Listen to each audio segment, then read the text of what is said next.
ہمیں جوائن کیا ہے رانا محمد تنویر صاحب نے، جو کہ ایگزیکٹو ممبر ہیں انویسٹمنٹ بورڈ آف پنجاب کے۔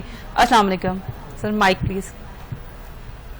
سر کیسے ہیں آپ؟ خیریت سے ہیں؟ جی الحمدللہ، تھینک یو ویری مچ۔ تو سر جیسے پاکستان کی معیشت جو ہے پہلے ہی نازک موڑ پہ تھی، پھر یہ جو جنگ کا سلسلہ شروع ہو گیا، تو کیا لگتا ہے کہ ہم مہنگائی مزید بڑھتی جائے گی یا ہم کہیں پہ حکومت کے پاس کوئی پلان بی وغیرہ ہے؟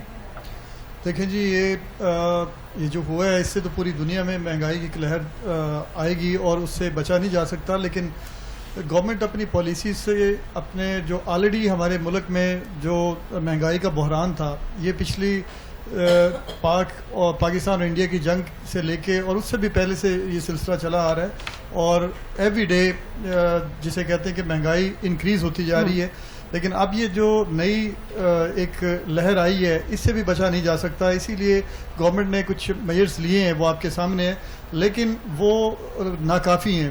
اس ملک کے اندر جہاں پہ پہلے ہی بدامنی، بے روزگاری اور مہنگائی تھی، اس میں اور اضافہ ہو گیا ہے، اور اب جب رمضان کا مہینہ تھا، بہت سارے بزنسز ایسے اس رمضان میں وہ بزنسز چل رہے تھے جس میں شاپنگ سے لے کے اور چیزیں تھیں، لیکن پیٹرول بم آیا ہے، اس کے علاوہ اور بہت ساری چیزیں آئی ہیں۔ تو میرا خیال ہے کہ مہنگائی تو آئے گی، لیکن پاکستان اسٹریٹجیکلی جس پوزیشن میں ہے، آئی بلیو کہ پاکستان کی حکومت کو بڑی سوچ سمجھ کے قدم اٹھانا ہوگا، بیکاز ایک طرف ہمارا دوست ملک ہے، دوسری طرف امریکہ سے تعلقات ہیں، اور تیسری طرف ہمارے گلف سے جو تعلقات ہیں جس میں سعودی عرب ہے اور باقی مسلم ممالک ہیں۔